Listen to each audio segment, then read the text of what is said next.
Vos me dirás. Ya podemos empezar. Bien. Bueno, buenas tardes a todos. Mi nombre es Julia Rutigliano y en nombre del Instituto de Estudios Judiciales Departamental Quilmes y del Colegio de Magistrados también de Quilmes, les doy la bienvenida a este ciclo de charlas respecto a temas actuales del derecho de familia.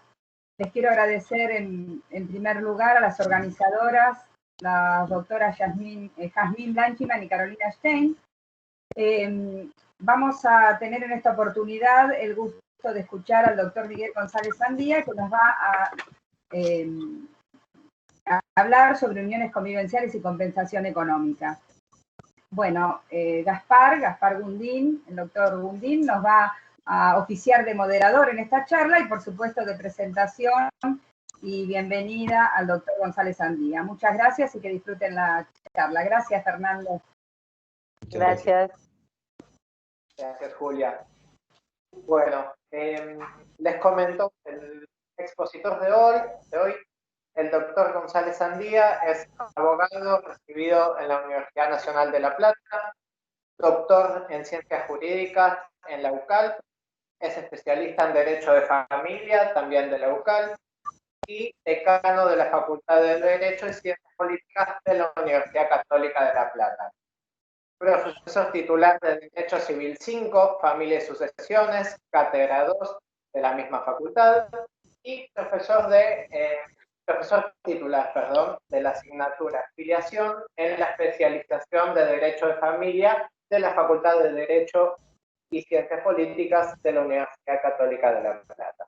También es profesor titular en la especialización en Derecho de Familia de la Facultad de Ciencias Jurídicas y Sociales de la Universidad Nacional de La Plata, docente en la especialización de Derecho de Familia y Maestría en Derecho de Familia, Infancia y Adolescencia, Facultad de Derecho, Universidad Nacional de Buenos Aires, director del Instituto de Derecho de Familia y Sucesiones del Colegio de Abogados de La Plata, miembro del Comité Académico de la Especialización en Derecho de Familia de la Facultad de Ciencias Jurídicas y Sociales de la Universidad Nacional de La Plata, consejero académico del Cuaderno Jurídico de Familia, publicación especializada en Derecho de Familia y Sucesiones, editorial El Derecho de Buenos Aires, disertante en numerosos congresos, jornadas nacionales e internacionales, disertante en universidades europeas, autor de numerosos trabajos en publicaciones de la especialidad y autor de los capítulos Divorcio y Uniones Convivenciales en la actualización del Tratado de Derecho de Familia del doctor Jorge Perrino, año 2017. Bueno, Miguel, podemos iniciar la charla. Muchísimas gracias, muy buenas tardes. Agradecer a los organizadores, al colegio, al instituto, a Gaspar, que me ha presentado y con quien tengo el placer de compartir la cátedra en la facultad, y a ustedes por acompañarnos, por estar presentes en un encuentro que va a desarrollar una temática que, como antes de la charla y del encuentro compartíamos extraoficialmente con algunos colegas, una figura muy particular sobre la cual se ha escrito mucho, pero digamos que desde el punto de vista de la jurisprudencia recién se va armando, recién se va esquematizando. Ustedes dirán, el código tiene vigencia 5 años, es verdad, pero es una de las figuras más interesantes para analizar. La reforma del código, al establecer la figura de las uniones convivenciales, no ha hecho ni más ni menos que haber prestado oído a una corriente doctrinaria muy fuerte al respecto y a la jurisprudencia que se estaba pronunciando, se había pronunciado con anterioridad, pero sobre todo prestó oídos a una cuestión social. Más allá de cualquier ámbito axiológico, las uniones, de hecho las uniones convivenciales, los antiguamente llamados concubinatos, de una manera poco elegante si se quiere, eran moneda corriente en la sociedad desde hace muchísimos años. Y eran problemas que muchas veces se barrían bajo la alfombra. La reforma en el código toma esa presente esa necesidad, si se quiere, social, y normativiza. Obviamente que luego podemos discutir si se ha normativizado bien o mal, pero existe un esquema jurídico, normativo, al cual esta figura va a responder. Así como en su caso el código incorpora en lo que es filiación las técnicas de reproducción, si bien con un aspecto genérico, modifica en lo que es el derecho de familia también el ámbito del divorcio, suprimiendo, por ejemplo, las causales subjetivas, lo que produce una reforma importante, notable, y esto corre por cuenta mía, realmente lógica. También incorpora normativamente las uniones, de hecho, las uniones convivenciales, dándole esa denominación. Ustedes recuerdan que antiguamente las cuestiones de uniones convivenciales estaban quizás circunscritas a lo que era el derecho previsional. Derecho previsional que había tomado los usos y costumbres del derecho francés luego de la Primera Guerra Mundial y ahí asignaba beneficios al conviviente. Todos recordamos el famoso esta caja asigna tanto, exige estas pautas para otorgar una pensión. Bueno, quedaba circunscrito al derecho previsional. ¿Cuántas veces en nuestro estudio o en un ámbito judicial se discutía la cuestión diciendo, pero yo estuve con esta persona 15, 20, 25 años y no me corresponde nada? Y entonces existía cierta situación, si se quiere, de incomodidad y también de inequidad. Lo que intenta hacer esta normativa es establecer pautas. Obviamente que en primer lugar estableciendo los caracteres a los cuales debe responder una unión para quedar normativizada como unión convivencial. Y fundamentalmente dando la oportunidad a aquellos que no quieran contraer matrimonio de, optar por esta forma. Que vamos a ver que en muchos casos, sobre todo en los casos de las registradas, tienen mucha similitud con el régimen patrimonial del matrimonio y lo que atañe a la separación de bienes. No son uniones que se caractericen por estar desnormativizadas, todo lo contrario, existe una normativa bastante puntual con respecto a las uniones convivenciales. Quiere decir que en ese sentido el código ha sido, si se quiere, bastante casuístico.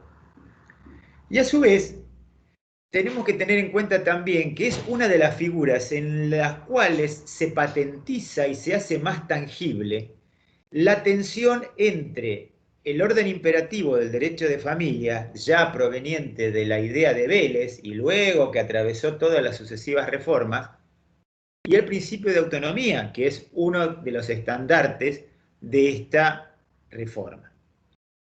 Van a ver ustedes que en esta figura coexisten ambos, el orden imperativo y lo que es el principio de autonomía. Y obviamente que la tensión natural muchas veces se resuelve en lo que es, en definitiva, un caso judicial, algo que debe resolverse en los estrados de la justicia. Uno de los temas más importantes en cuanto a las uniones convivenciales es la cuestión referida a los pactos. Es decir, ¿qué pueden las partes pactar y qué no pueden pactar? ¿El principio de autonomía es absoluto o tiene límites? Bien, así como decimos que el principio de autonomía permite optar por esta figura, también el principio de autonomía tiene sus límites y nos encontramos con lo que habitualmente se llama el piso de garantías mínimo. Es decir, las partes pueden absolutamente convenir, consensuar sobre cualquier materia. No hay un orden taxativo, no es un numerus clausus la posibilidad o las chances o las pautas en cuanto a consensuar. Pero no pueden obviar y tampoco de alguna manera determinar como deseen las cuestiones referidas a la asistencia, a la contribución de los gastos y sobre todo a hacer frente a las deudas comunes. Eso es el piso mínimo que deben existir en todas y cada una de limitaciones del orden público. Ven ustedes que es relativo entonces, porque yo no puedo determinar que no haya una forma, por ejemplo, de afrontar las obligaciones que no sean las solidariamente responsables que la ley establece. No puedo obviar la cuestión de la asistencia, cómo se va a resolver, ni tampoco cómo se van a contribuir a los gastos del hogar. Más allá de esas garantías mínimas, puedo convenir lo que se me ocurra. Cómo se van a distribuir los bienes en caso de cese de la convivencia. ¿Qué va a ocurrir con la atribución de la vivienda? Ven ustedes que es el caso patente de que la autonomía no es absoluta y hay un orden imperativo que garantiza, si se quiere, los derechos constitucionales. Estos pactos, y esto es algo que siempre se plantea, deben ser por escrito, ¿sí?, formalmente, y las cuestiones sobre las que yo o la otra parte queremos pactar son cuestiones no taxativas. Podemos incluir todo lo que a nosotros se nos ocurra, pero no podemos invadir el área o el segmento de esos parámetros que enunciamos como de orden público, como de piso de garantías mínimas.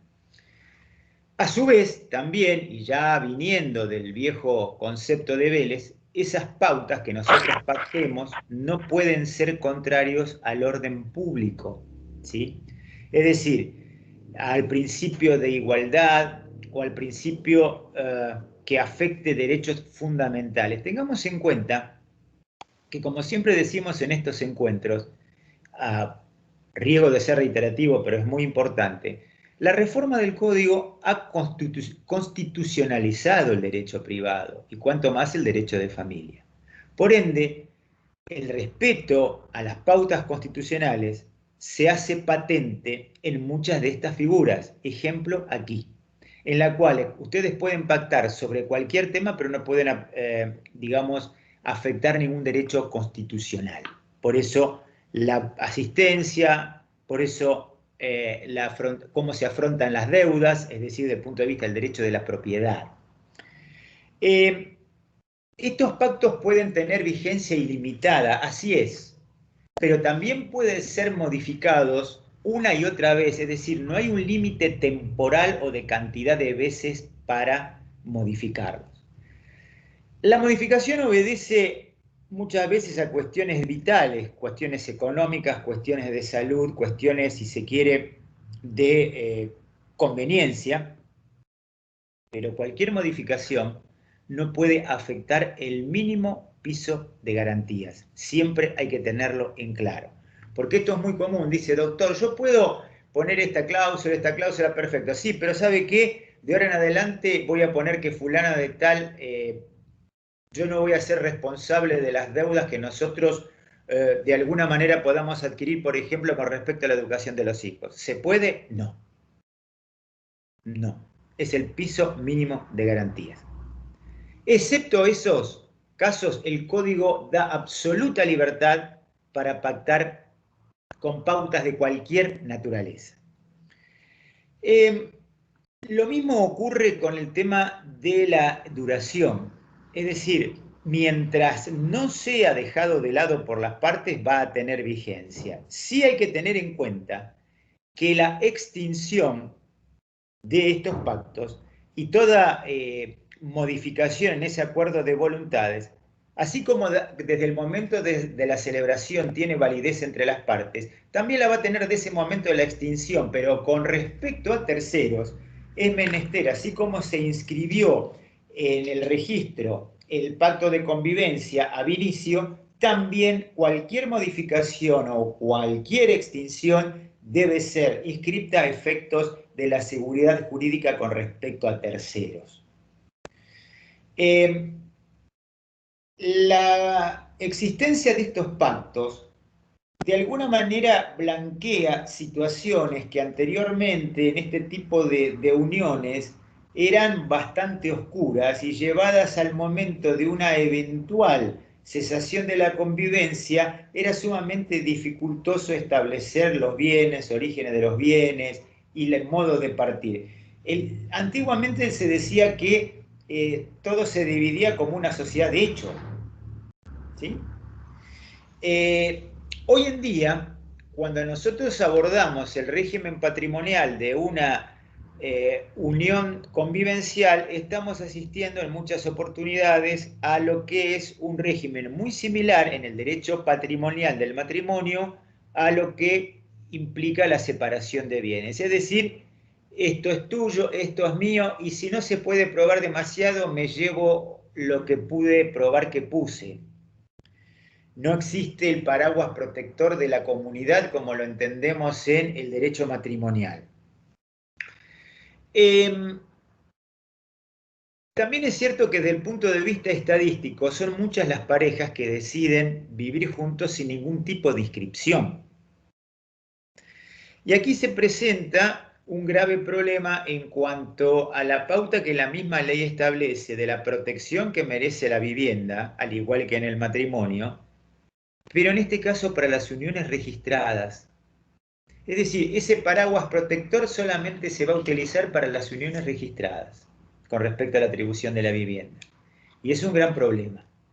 ¿Por qué? Porque ahí pueden decir, perfecto, entonces la ley no es pareja y el principio de igualdad que debe regir queda de alguna manera contrariado. Esta es una de las grandes discusiones que se planteó al momento de la elaboración de la norma. ¿Por qué? Porque en el régimen patrimonial del matrimonio, absolutamente los cónyuges quedan protegidos por el solo hecho de la existencia del vínculo. En este caso no. En este caso debe estar registrada la unión para que ese carácter tuitivo de protección a la vivienda sea eficaz y existente. Recordemos que tanto en el régimen patrimonial del matrimonio como en lo que es la unión convivencial, no solamente se protege la vivienda, sino novedosamente los muebles que la integran, se entiende, los muebles esenciales. Esta es otra figura que tiene similitud también con el régimen patrimonial del matrimonio. Otra figura que tiene una gran similitud con el régimen patrimonial del matrimonio es la de las compensaciones económicas también en las uniones convivenciales. Básicamente, el origen de la figura en el derecho español es el mismo y básicamente también el concepto de esta institución se aplica tanto en el derecho matrimonial como en las uniones convivenciales. Pero más allá de la diferencia que existe en cuanto a la modalidad de otorgarlas, es muy importante remarcar que rige tanto en la unión convivencial como en el régimen patrimonial del matrimonio la exigencia de que el desequilibrio que la compensación económica viene a reparar sea manifiesto y concreto, no cualquier desequilibrio que la ruptura trae aparejado implica la posibilidad de que un reclamo de compensación económica prospere. Esto es muy común porque muchas veces aquel que es el que más sufre la separación, aún desde el punto de vista anímico, trata de obtener una válvula de escape en ese sentido, queriendo de alguna manera sancionar al otro económicamente, invocando que ocasionalmente perdí un trabajo, que, bueno, ahí está el tema. Será cuestión en cada caso de analizar si es lo suficientemente importante como para meritar esa compensación económica, ese desequilibrio producido. Justamente hoy, antes de comenzar este encuentro, estábamos charlando con los colegas informalmente que antiguamente el esquema familiar era bastante más estereotipado, hace 50 o 60 años, en cuanto, caso típico, la mujer dejaba su profesión, si la tenía, su comercio, su actividad empresarial o laboral, cualquiera haya sido ella, para dedicarse al hogar X cantidad de tiempo. y muchas veces lo hemos podido comprobar en los divorcios en los cuales asistíamos. Yo dejé todo para entonces, hasta que los chicos fueron grandes. Ese cuadro que antes se daba con cierta frecuencia, hoy ya es menos frecuente. Es decir, la compensación económica, si se quiere, llega un poco tarde la figura, porque antes hubiese sido mucho más aplicado, porque los casos eran más estereotipados. Hoy en día no es tan sencillo ni tan habitual el caso de que, caso típico, es el ejemplo más común, la mujer abandone absolutamente su actividad laboral y se dedique al hogar. Y entonces, después de 10, 15, 20 años producida la ruptura, ella queda en una posición muy desfavorable. Quizás hoy socialmente no se ve tanto, porque en muchos casos, quien por el transcurso del advenimiento de los hijos o cuestiones familiares deja su trabajo, quizás sea temporalmente o de alguna manera va graduando la carga laboral, pero es muy difícil hoy en día asistir a esas cuestiones de antes de renunciamiento, no lo digo peyorativamente, en los cuales uno de los progenitores abandonaba todo por los hijos y para criarlos. Hoy es más difícil. Por eso digo que la figura de la compensación económica ha llegado un poco a destiempo, si se quiere. Obviamente que ustedes me dirán que antes esas cuestiones se resolvían en la liquidación de la sociedad conyugal. Es cierto. Se trataba de alguna manera de compensar, no bajo ya la denominación o el paraguas protector de la compensación económica, sino, bueno, tratando de ser, digamos, de llegar a un buen arreglo en lo que era la liquidación de la sociedad conyugal. La compensación económica, entonces, en principio, en la unión convivencial y en el régimen patrimonial del matrimonio, emergen de la misma raíz y tienen el mismo objetivo, un objetivo que tiende a ser equitativo, a reparar ese desequilibrio que pueda producirse. Pero tengan en cuenta que si bien el plazo de caducidad para ambas es el mismo, 6 meses, para el caso del matrimonio corre a partir de la sentencia de divorcio, pero en el caso de las uniones convivenciales, chocamos con un gran inconveniente, que comienza a correr desde la cesación de la convivencia, con lo cual es sumamente difícil la cuestión de la prueba. Hoy justamente antes de la charla me decía el doctor Androvich, que nos acompaña, un excelente profesional y gran amigo, decía, bueno, es el mismo caso también que cuando una pareja de convivientes se separa y dejan por un tiempo de convivir, luego hay que acreditar si el plazo se reanuda o se toma el anterior como que transcurrió o a partir de cuándo. Bueno, son complejidades que obviamente dependerán de la prueba, pero todavía no lo tenemos demasiado resuelto. No es el caso del matrimonio, donde se entiende que el vínculo permanece, pero en el tema de la unión convivencial ya empezamos a chocar con cuestiones muy fácticas, muy fácticas. Quería compartir con ustedes un caso bastante original. Le doy los datos por si quieren, de una sentencia novísima, que creo que tiene un mes, de la Cámara de Apelaciones de Esquel, que es del 11 de agosto del 20. Para los que quieren anotar, online es AR-JUR 32308-2020, que hace, uno de los miembros de la Cámara hace un razonamiento bastante particular. Dice, yo acepto que la misma raíz que tiene la compensación económica en el matrimonio le pertenece también a la unión convivencial. Es una raíz común. Pero, para el caso del plazo de caducidad, dice el juez, creo que es injusto poner a todos bajo el mismo aspecto. ¿Por qué? Porque quien está casado e inicia un proceso de divorcio, fíjense lo que dice el camarista, tiene un tiempo para ir madurando la idea de solicitar o no la compensación económica. Ahora bien, cuando el distracto se produce en una unión de hecho, en una unión convivencial, prima o prevalece lo fáctico. Entonces, ese margen que tenía una de las partes estando casado en el proceso de divorcio para pensar si la solicitaba o no, corre de una manera más repentina, más abrupta, y entonces lo coloca en una situación de minus con respecto al matrimonio. Quiere decir entonces que para este camarista el criterio sería que el integrante de la unión convivencial que tendrá que decidir si solicita o no la compensación económica estaría en una posición más desfavorable que el matrimonio, que tendría todo ese tiempo del divorcio, del proceso de maduración, para decidir en un caso y otro, siendo el plazo el mismo, de 6 meses.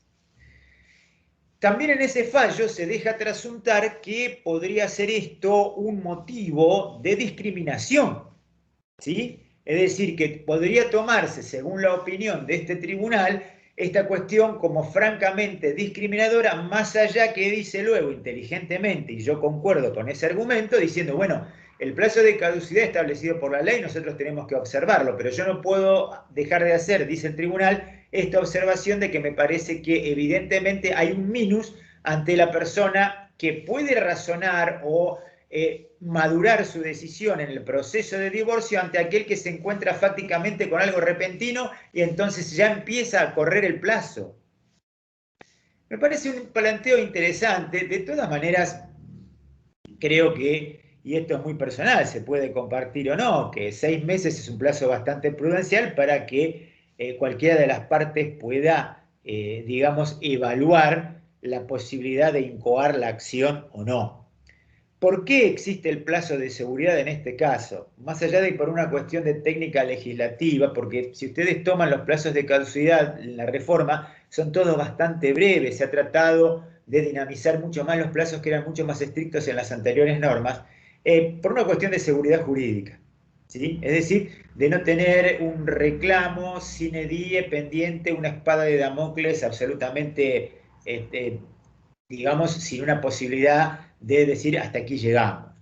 Me parecen saludables los plazos. Nosotros, cuando intervinimos en los dictámenes para la reforma del código, se dio una cuestión generacional muy particular. Los mayores optaban por plazos de caducidad mucho más extensos, más parecidos a los de la legislación anterior. Los que éramos más jóvenes bregábamos mucho por los plazos más breves, más ejecutivos, más rápidos. En definitiva, primó en la mayoría de los casos, pasa también en el derecho de la afiliación, lo que tiene que ver con los plazos breves. Me parece que un plazo de 6 meses para evaluar la posibilidad de recurrir a esta figura es un plazo más que interesante.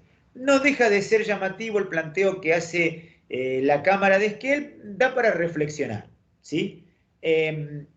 Creo que por una cuestión de técnica legislativa se ha querido igualar de todas maneras el matrimonio y la unión convivencial en muchos aspectos, y este no quedó al margen. Hubiera sido llamativo que hubieran establecido un plazo de caducidad de 6 meses para el matrimonio y 1 año para la unión convivencial. Me parece que se trató de igualar, más allá de que me parece que puede guardar ciertos visos de realidad esta observación que hacen los colegas de Esquel. Es verdad que esta figura tiene su rodaje, se está abriendo camino desde el punto de vista normativo. Existe un elemento muy puntual que distingue el régimen patrimonial del matrimonio de la unión convivencial, o los derechos y deberes de los convivientes con aquellos que están dentro de lo que es el matrimonio, y fundamentalmente hago referencia a la vocación sucesoria.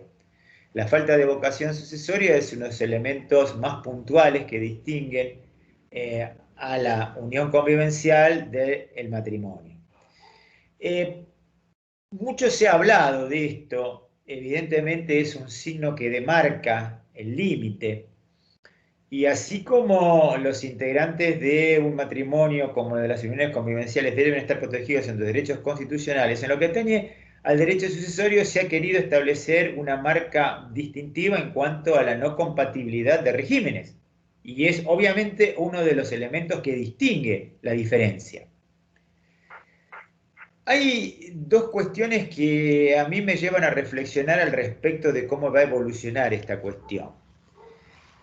Hay dos normas en el Código Civil y Comercial que son muy llamativas al respecto.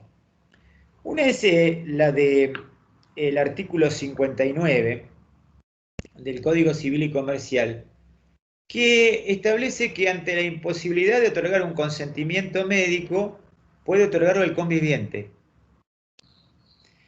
Y hay una que también es mucho más llamativa, y van a ver ustedes por una cuestión de técnica legislativa también, que es el artículo 61, que nos habla de las exequias, de la posibilidad de disponer de las exequias. Que ante la falta de voluntad otorgada de la persona, puede ser suplida por la voluntad del cónyuge, del conviviente o de los parientes en el orden sucesorio establecido. Y acá algo muy curioso.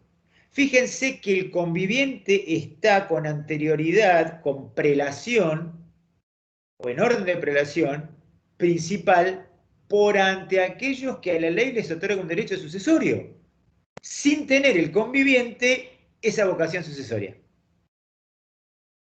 Es algo paradójico, es decir, puede disponer de las exequias prevaleciendo por sobre en el orden establecido los parientes con derecho a sucesión, pero él no tiene vocación sucesoria. Esto realmente es curioso y abre un interrogante acerca de qué posibilidades hay que en un futuro esta falta de vocación sucesoria pueda ser corregida o pueda ser de alguna manera solucionada por una eventual reforma.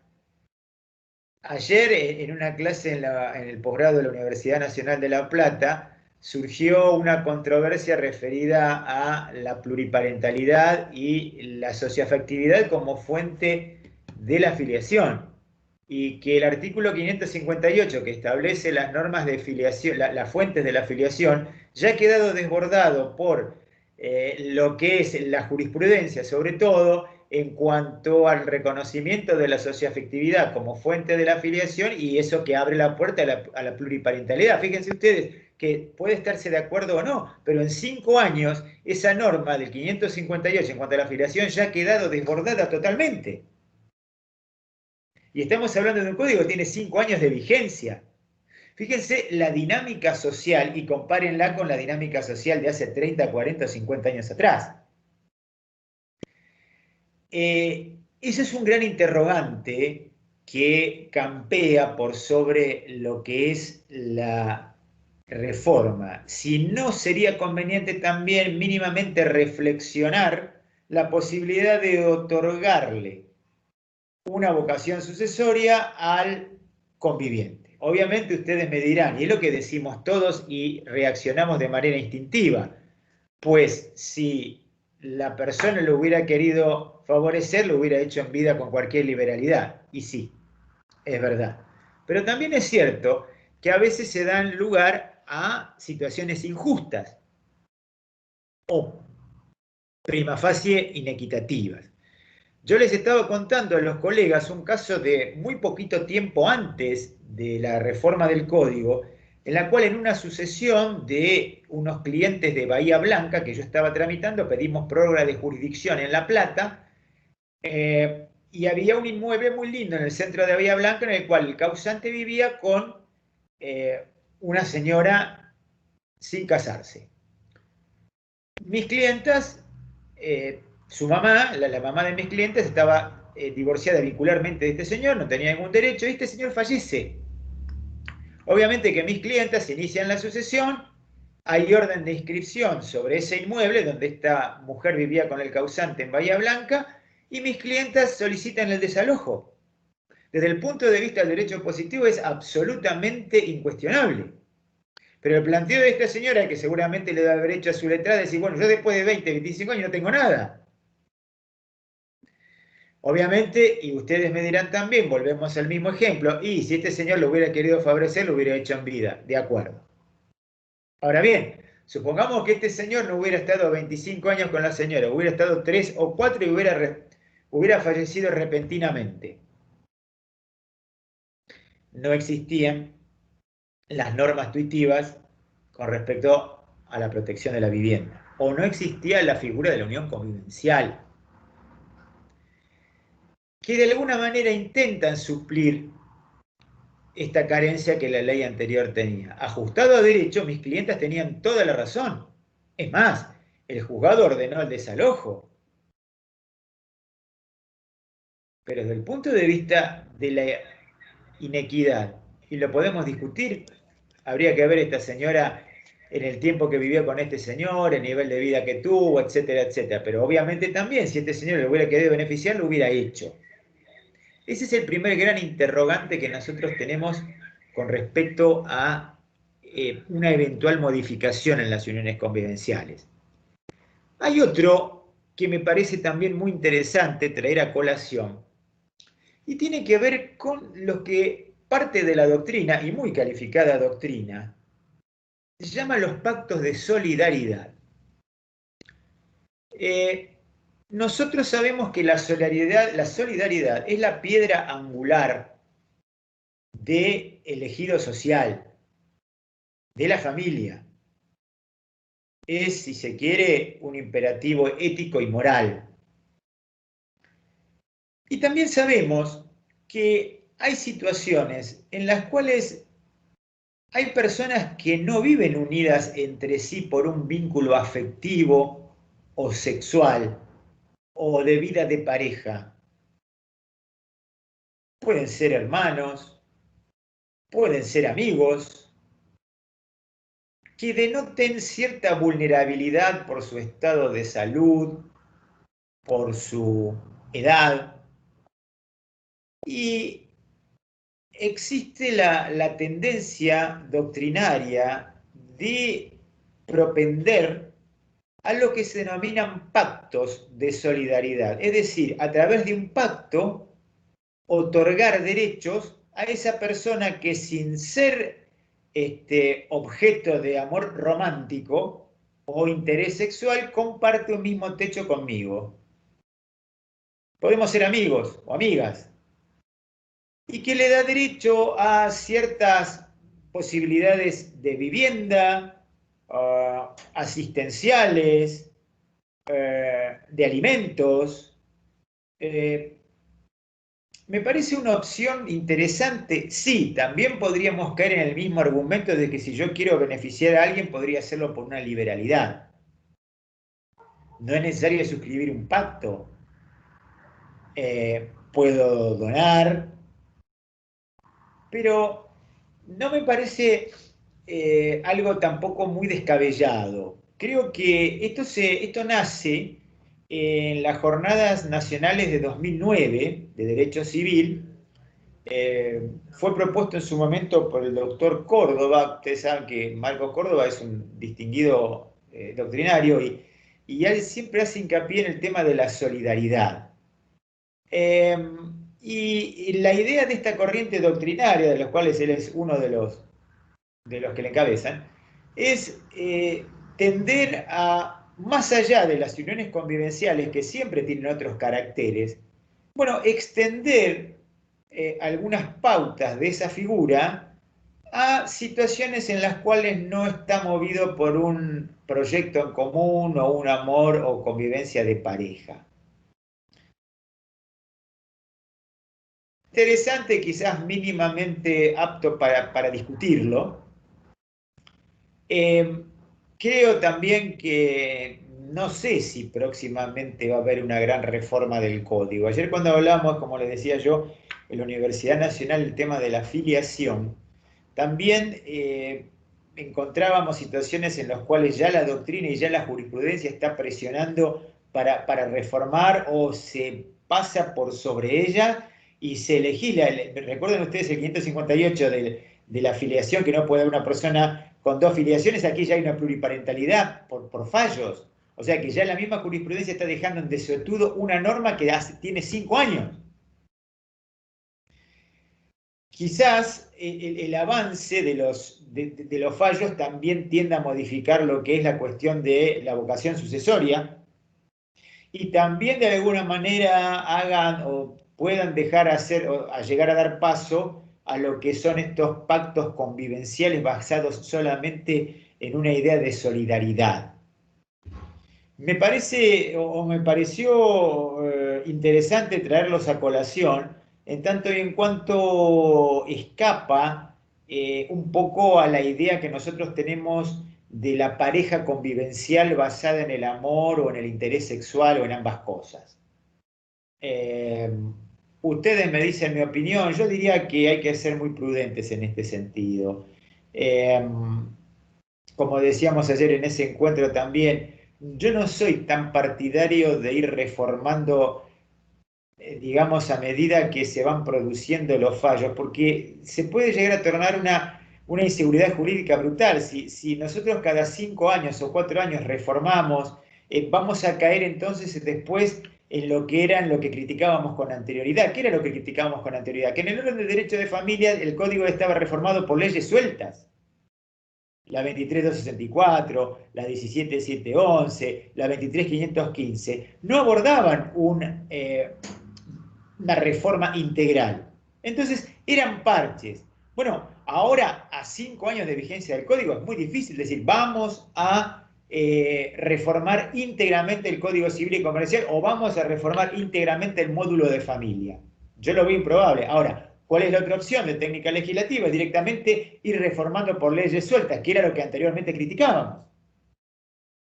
Creo que por una cuestión de prudencia hay que darle tiempo a la norma, que vaya decantando, que se vaya enriqueciendo, sin prejuicio de que obviamente también las opiniones y los fallos van estableciendo una especie de contenido y continente de esas cuestiones. Pero no creo que sea prudente reformar cada 4 o 5 años, porque en definitiva ahí sí creo que podemos llegar a entrar en una gran inseguridad jurídica. La reforma del código fue excelente en su intención.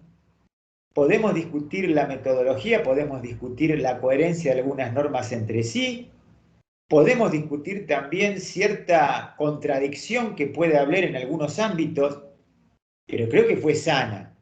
Y legisla sobre cuestiones que habíamos ignorado por desidia social, por desidia jurídica, por inmovilidad social, el caso de las técnicas, el caso de las uniones convivenciales, y ahí hizo un gran aporte la doctrina y la jurisprudencia. Yo creo que nos estamos viendo desbordados paulatinamente por una constante modificación, y no estoy abogando, por favor, por el inmovilismo, para nada, pero creo que las normas deben madurar, es como el vino, debe ir tomando su tiempo y luego veremos de qué manera, por qué. Creo que el ir reformando continuamente y todos los años es muy complejo. No hay una receta al respecto. Simplemente creo que toda sociedad debe darse las normas que necesita, porque si no se vive en una dicotomía entre la realidad y las normas que la rigen. Sin embargo, también creo que hay que dar a las normas que nos rigen ciertos visos de estabilidad hasta que o la presión social, o la de la doctrina, o la de la jurisprudencia, o las tres en este caso, sea de una manera irrefrenable, que no tenga sentido ya la existencia de una norma y caiga totalmente en desuetudo. Yo aplaudo la inclusión del tema normativo de las uniones convivenciales. Creo que hay mucho por recorrer. Creo que generalmente la jurisprudencia ha hecho hincapié en la cuestión de las compensaciones, sobre todo, lo más remanido, muy poco sobre los pactos, por eso me interesó abordarlos. Y creo también que es una figura que está muy normativizada.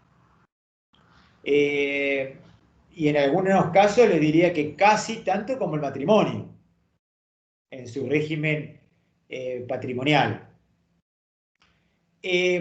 Tenemos el gran interrogante de la vocación sucesoria y tenemos el interrogante, yo le diría, no peyorativamente, algo menor de estos pactos de solidaridad, a ver si son viables para el futuro. Sí creo que el gran tema del futuro es la vocación sucesoria con respecto a las uniones convivenciales. Creo que de haber una reforma sería importante quizás tener en cuenta que ese podría ser el primer punto, más allá de que uno puede estar de acuerdo o no, quizás la existencia de estos artículos 59 o 61 en la parte general son un poco incoherentes con la falta de vocación sucesoria no desarrollada en el punto de los pactos convivenciales o en el módulo de los pactos convivenciales. Y de el espíritu de la unión convivencial en sí. Que por otra parte, si nosotros vamos al espíritu de la unión convivencial, no lo vería contradictorio con una cuestión de vocación sucesoria. Creo que podría ser viable. Yo creo que es una de las figuras que más se va a enriquecer doctrinaria y jurisprudencialmente. Y creo que es una figura que es de la que más aporte necesita de nuestra parte, porque hay muchas cosas que no están resueltas, porque hay muchas situaciones que están en gris, porque la gran mayoría de la gente no acude al registro de las uniones convivenciales. Los que lo hacían antiguamente lo hacían por una cuestión de blanquear la situación para un beneficio previsional o laboral. Yo creo que va mucho más allá de la cuestión previsional el tema de las uniones convivenciales. Abarca una cuestión social muy profunda, de aquellos que por algún motivo no quieren casarse, prefieren otra figura, pero ojo que esta figura está tan normativizada como la otra. Bueno, son las 7, me dijeron que hasta las 7 podía hablar y hasta las 19:30 tenemos las preguntas.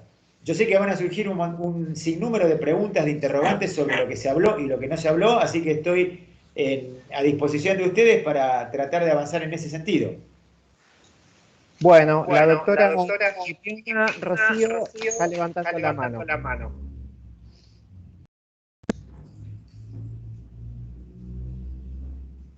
La escuchamos a la doctora. Doctora.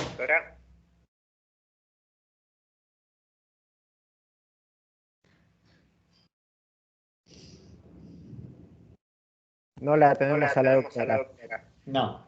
Quizá por el chat.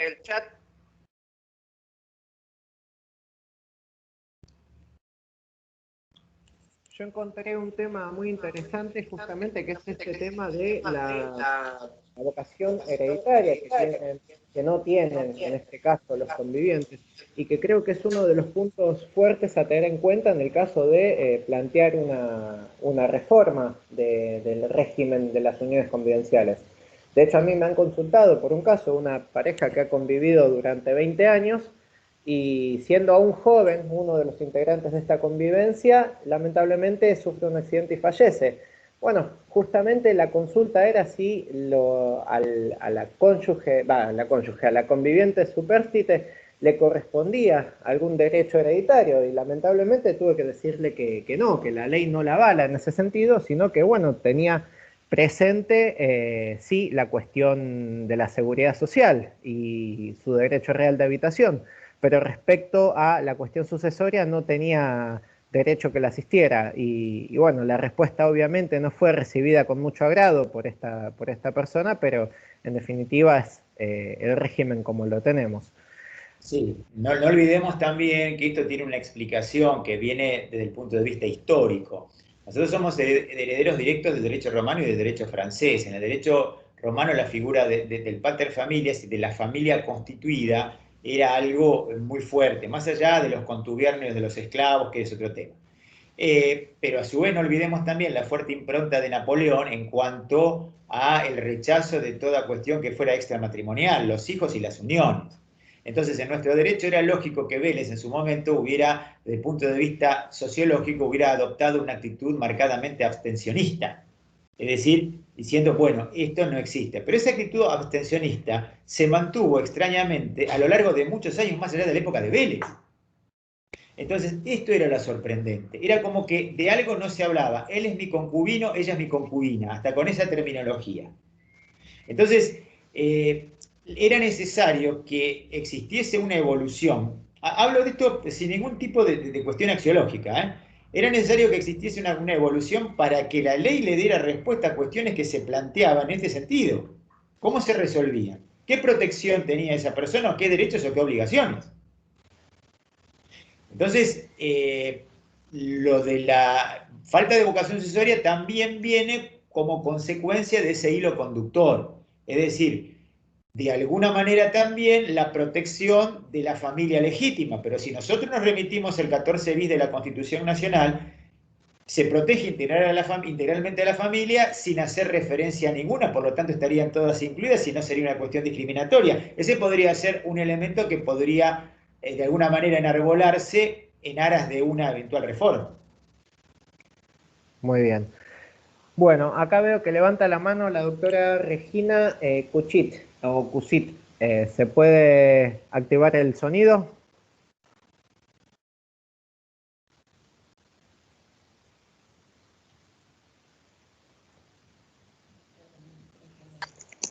¿Sí se escucha? Ahí lo Sí, escuchamos. se escucha. Sí, doctor, le quería preguntar, porque no hay un criterio unificado en las cámaras en relación a la competencia de los juzgados de familia en relación a la división de los bienes en las uniones convivenciales. O sea, no hay discusión en relación a la vivienda familiar, no hay discusión en las compensaciones económicas, pero sí las cámaras no son uniformes.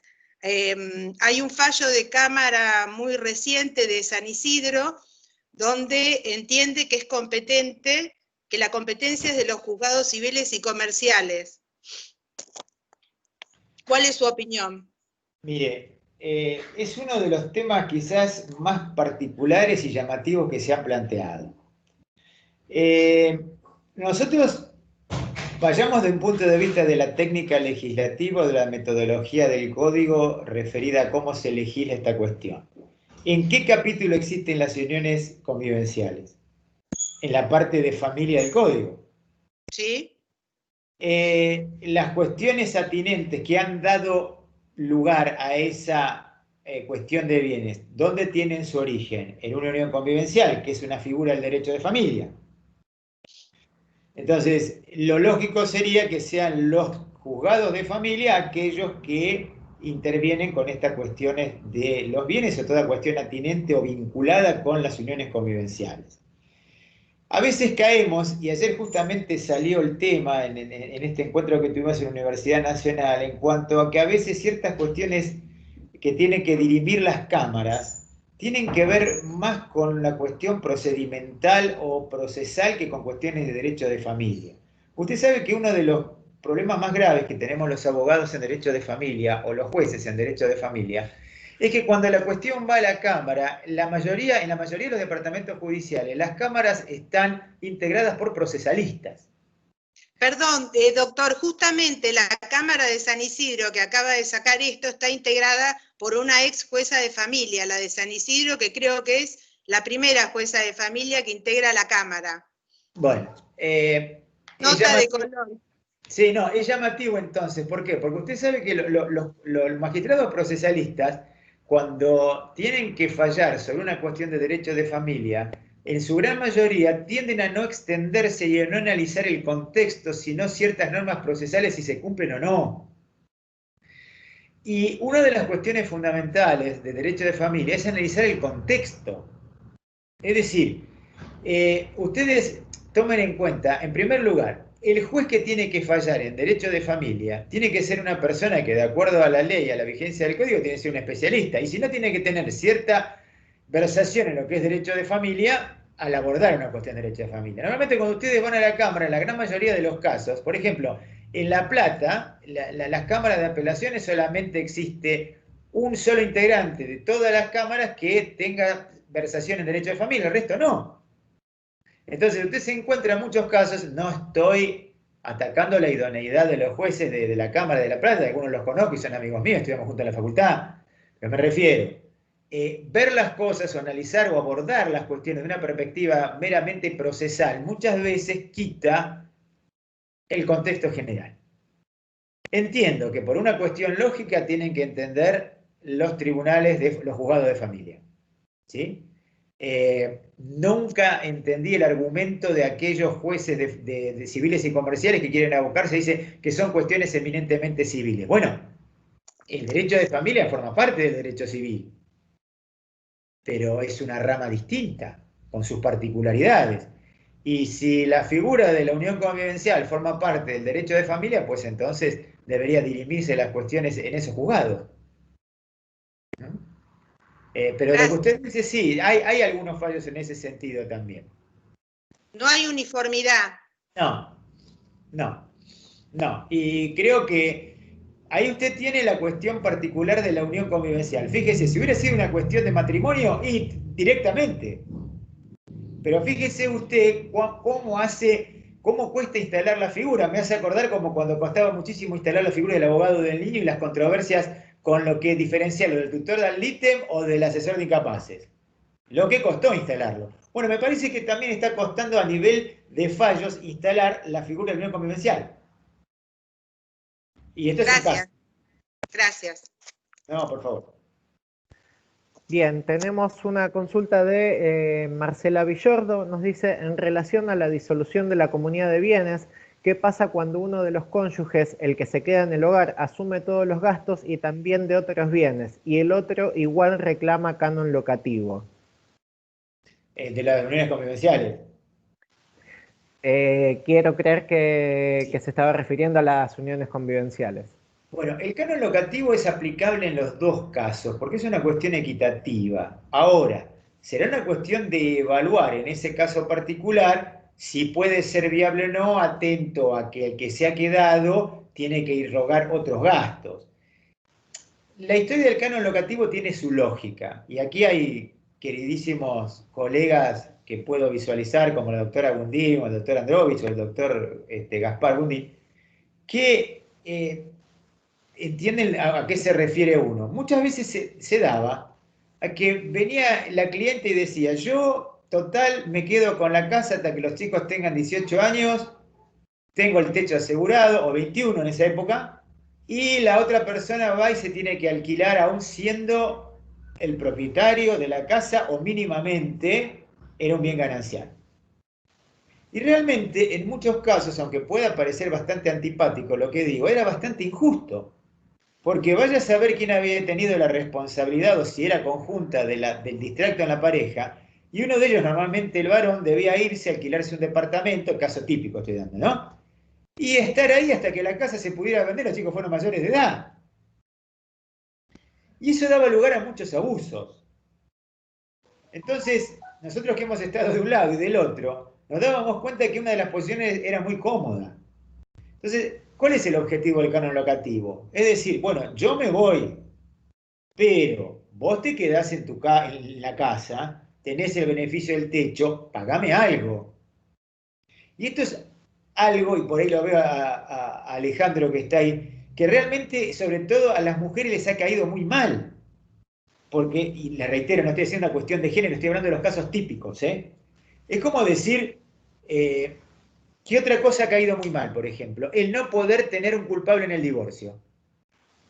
Yo quiero que él o ella sea declarado culpable, porque la gente tiene que saber, y ahora al no haber causales subjetivas, para mucha gente es un desencanto.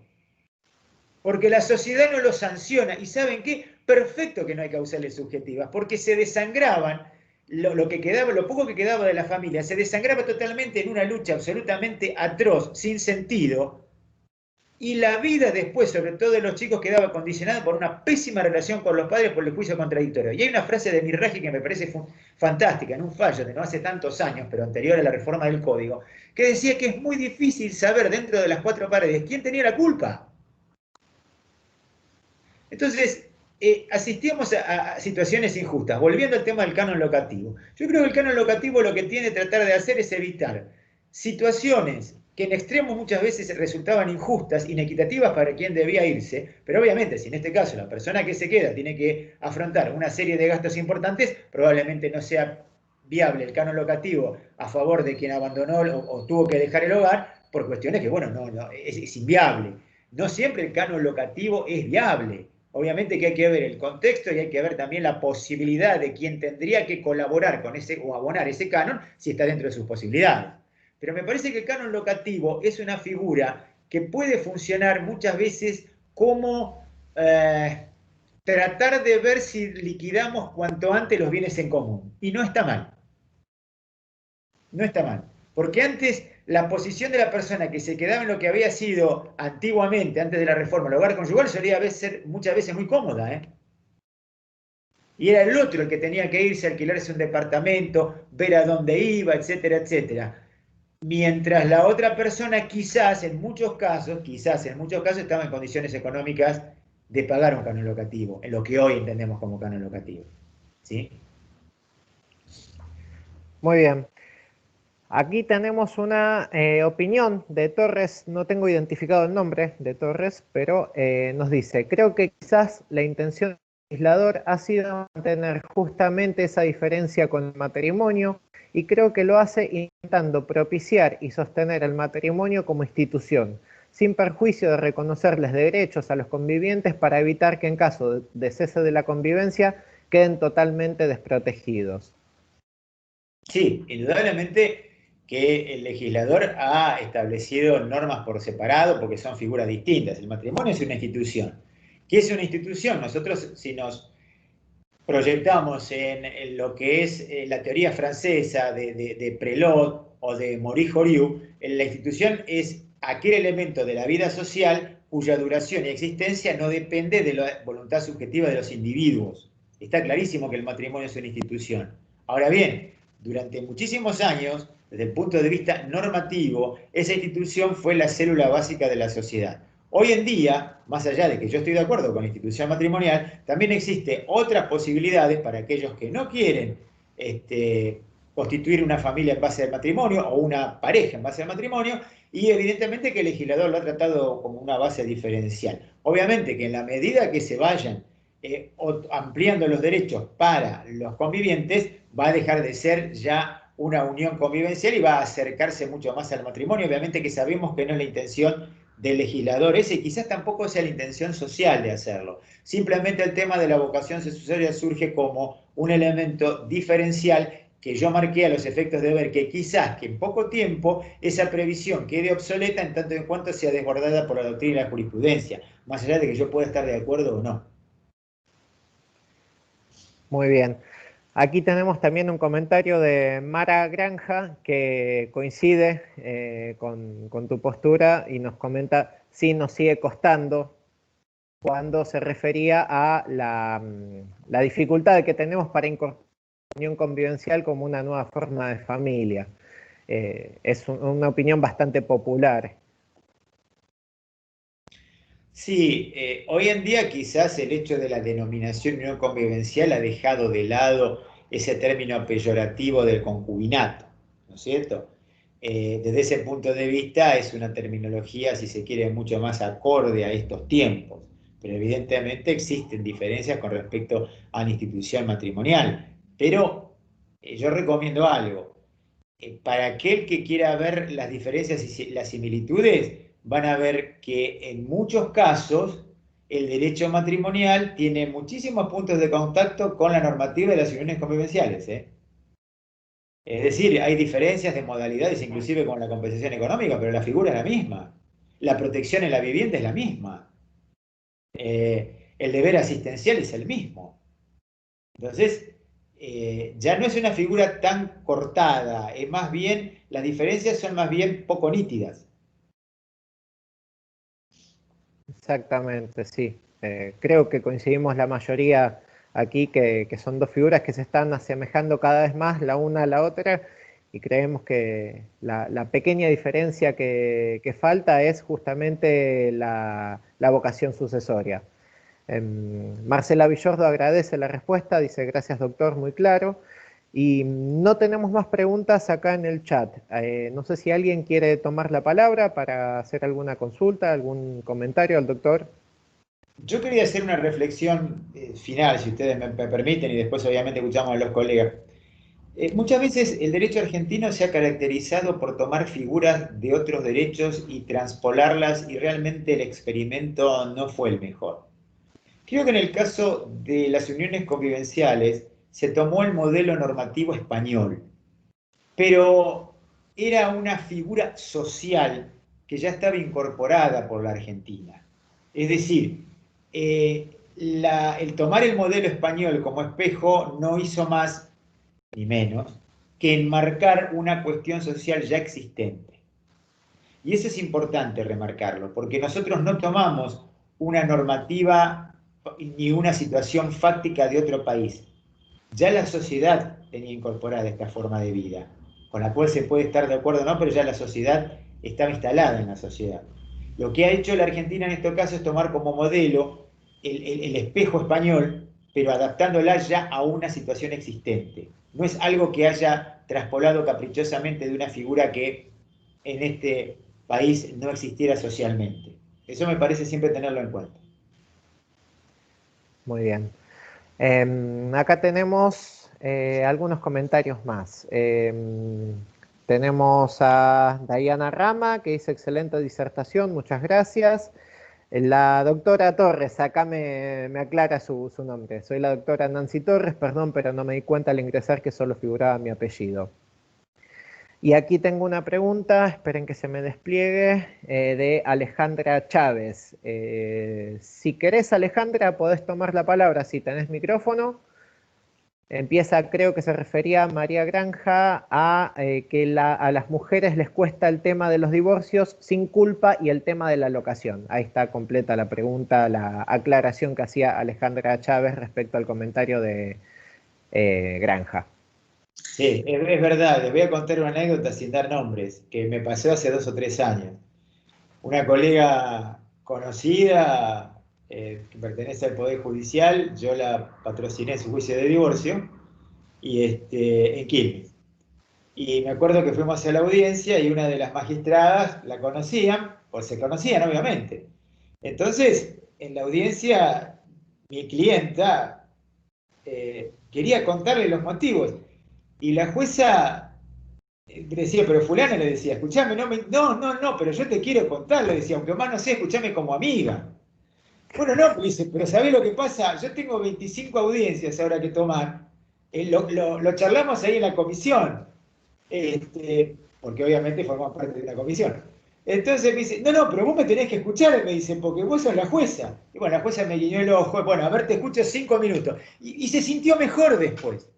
Entonces, a veces hay que entender que estaba tan acendrado, tan incorporado a la gente la necesidad del famoso divorcio contradictorio, o ya nos vamos a ver en tribunales, o ya vas a escuchar lo que dice el juez, que aún aquellos que son abogados y ejercen la función judicial y atraviesan por una situación personal, lo tienen tan incorporado que era imposible no escucharla. Yo creo que la reforma en ese sentido fue excelente. Me divorcio, me separo, pero no me interesa por qué.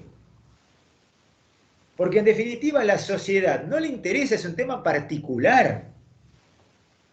Después podemos discutir al hartazgo si es divorcio exprés, perfecto, se aceptan todas las opiniones, como corresponde. Pero socialmente, la supresión de las causales de divorcio subjetivas han establecido o van en la dirección de la paz social. Ustedes me dirán, claro, pero después hay que convenir cómo se resuelve el convenio regulador, la propuesta, la contrapropuesta. Perfecto, estamos de acuerdo. Pero no traemos sobre el tapete las cuestiones del adulterio, de las injurias, etc. Imagínense la época de Vélez con la sevicia. Bueno, entonces, la sociedad ha cambiado en ese sentido. Ustedes me dirán, pero ahora las relaciones son más volátiles. Pueden ser, pero ¿saben qué? El hecho de no traer sobre el tapete cuestiones tan íntimas, reales, o muchas veces no, que provocaban en más de una oportunidad un show, y ustedes saben a qué me refiero, me parece muy sano. Pero sin perjuicio de eso, en muchos casos, el cliente le quiere contar al juez por qué. Porque él tiene la necesidad de saberlo. Será una cuestión que obviamente no pertenece al ámbito, es una cuestión de terapia, estamos de acuerdo. Pero fíjense hasta dónde ha quedado enraizado el tema del famoso divorcio contradictorio. Exactamente. Bueno, acá tengo 2 agradecimientos de Eugenia Romero y Alfredo José Reyes, que dicen que excelente la ponencia, muy claras, y nos agradecen a los organizadores y a usted, doctor González Andía, y una aclaración de Mara Granja que decía que lo que costaba todavía era imponer la figura del abogado del niño. Ah, sí, pero por supuesto. Me consta, ustedes saben que yo fui muchos años presidente de la comisión del registro de abogados del niño del Colegio de Abogados de La Plata. Trabajamos desde el inicio de la ley con ese registro, capacitamos a los colegas de toda la provincia, porque a mí justamente con mi amigo Néstor Solari nos tocó capacitar a todos los colegas de los distintos colegios, hemos viajado mucho con la provincia, le estoy hablando de años 2012, 2013, y realmente tuvimos la oportunidad de intercambiar experiencias y vivencias con colegas de aquellos colegios más cercanos, pero como aquellos más lejanos, como por ejemplo Trenquelauquen. Y ustedes no saben lo que fue para esos colegas recibir la capacitación y abrir nuevos horizontes. Y aún hoy, cuando todavía tengo cierto contacto con algunos de ellos, me dicen que todavía les cuesta en sus ámbitos la instalación de esta figura. Que siempre está el mito de, bueno, es una parte más, un traslado más, un incordio procesal más. Pero creo que es una figura que bien utilizada es fantástica. Pues obviamente, como en todos los casos, podemos discutir quién la ejerce y quién no, cómo se ejerce. Pero básicamente la figura creo que es que aporta, indudablemente. Muy bien, acá tenemos, levanta la mano Daniel Morbiducci. Si tiene micrófono, lo puede activar. Sí, buenas tardes. Bueno, primero muchas gracias, muy bueno todo lo que escuché. La pregunta concreta, doctor, ¿lo puedo llevar a impedimentos matrimoniales? Sí. Bueno, la pregunta concreta es, ¿cuál es su interpretación sobre el impedimento del 403, inciso C? ¿Por qué le digo esto? Porque creo que uno de los errores que cometió el legislador, a mi humilde entender, es, digamos, nombrar a dos figuras que son distintas con el mismo nombre, que es la afinidad. Es decir, tradicionalmente la afinidad era la afinidad, el parentesco por afinidad era la familia política de la cónyuge o del cónyuge, ¿verdad?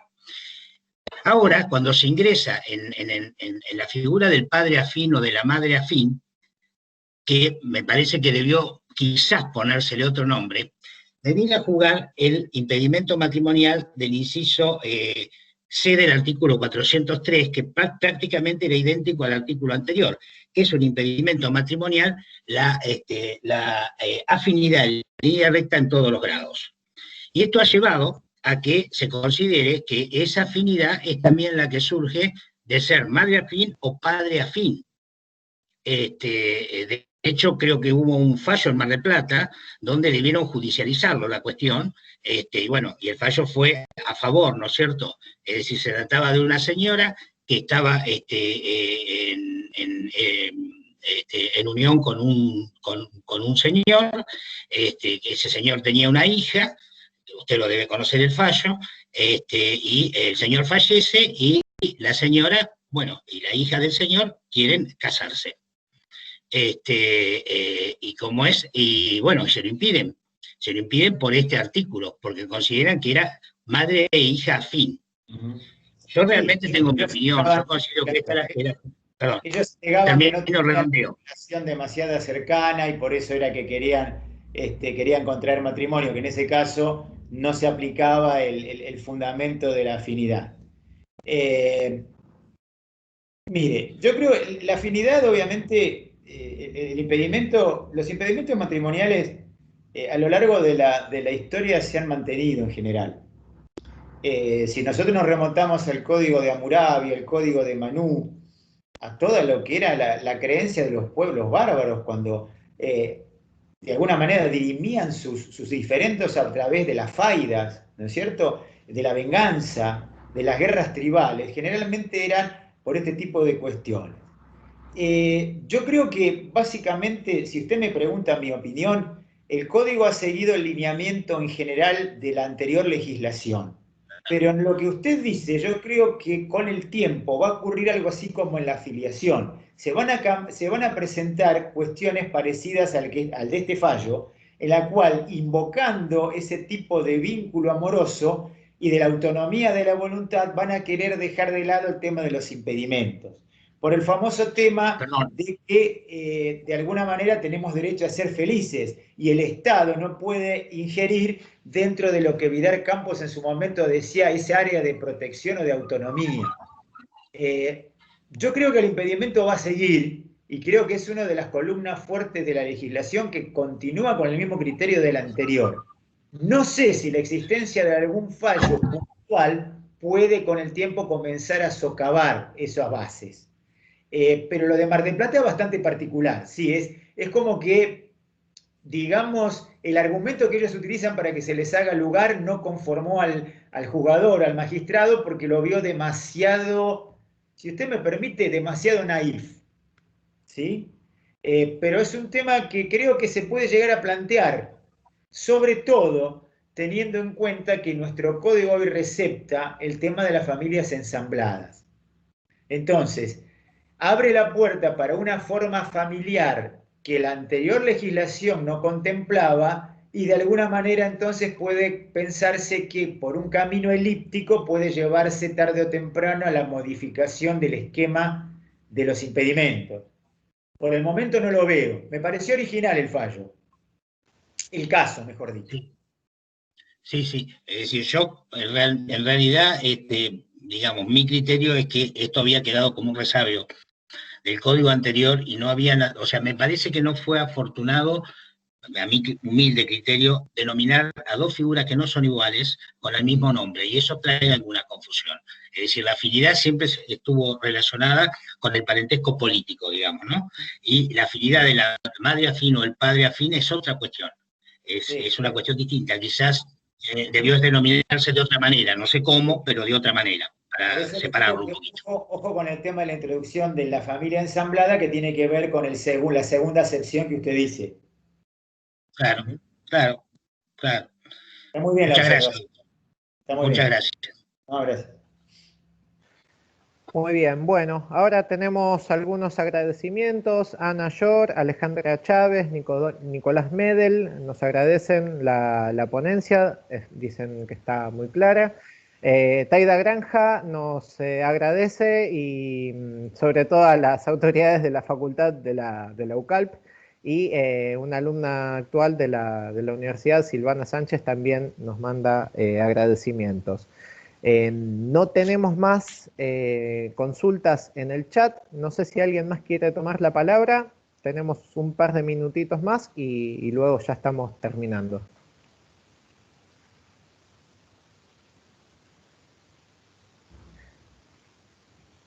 Bueno, me parece que hasta aquí llegamos entonces. Bueno, yo les agradezco muchísimo, es realmente muy gratificante compartir. Disculpa, Miguel, tenemos acá una mano levantada, no me figura el nombre, me figura DM solamente, si puede activar el micrófono.